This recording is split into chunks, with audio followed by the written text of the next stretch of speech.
So in this spot, towards the edge of my pool's fence, a deer, a fawn, a young deer, whatever you may call it, it came to perish, probably because there was an ideal spot for it to hide in, and we noticed it, we being me and my dad, before it really decayed much, so we were able to look at its skin, and basically, you know, it just looked like a freshly dead fawn. We couldn't tell what had killed it. There were a few scars that it looked like had healed on its hide, which is to be expected of a deer found in this area. So I wanted to collect its skeleton, mainly because I'm interested in anatomy, and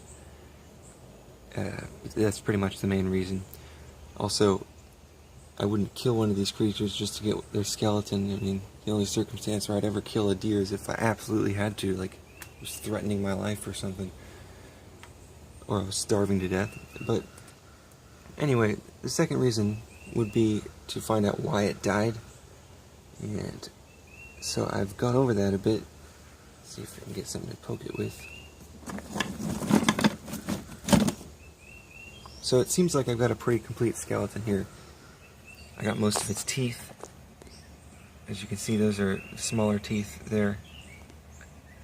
And its jaw was very thin. I'm not sure if I could identify it among the ribs, but you can definitely see a lot of its teeth.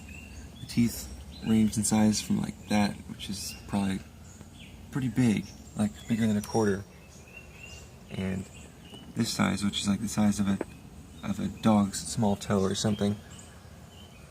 And I got all of its vertebrae, as far as I can tell, probably all of its ribs as well,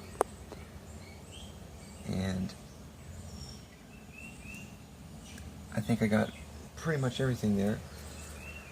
There's also some extra features that I didn't expect to get because, well, normally these things would rot away, but I was able to get to this pretty quickly because it was in the back of my backyard.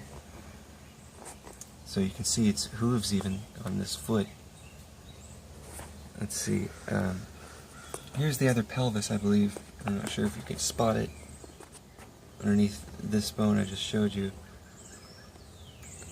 This looks like a growth plate boundary or a crack. I can't tell because I'm not a specialist. And this is on the other hip bone.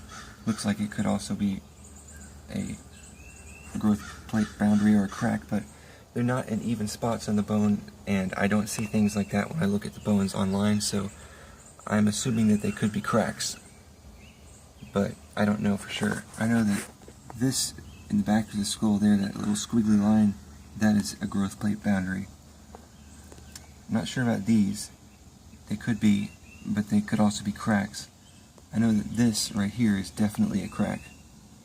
That's I don't know if that's enough to kill it, but I mean, that's definitely a crack that's not on the other side of the skull and not on any deer skulls that I could find that were intact online.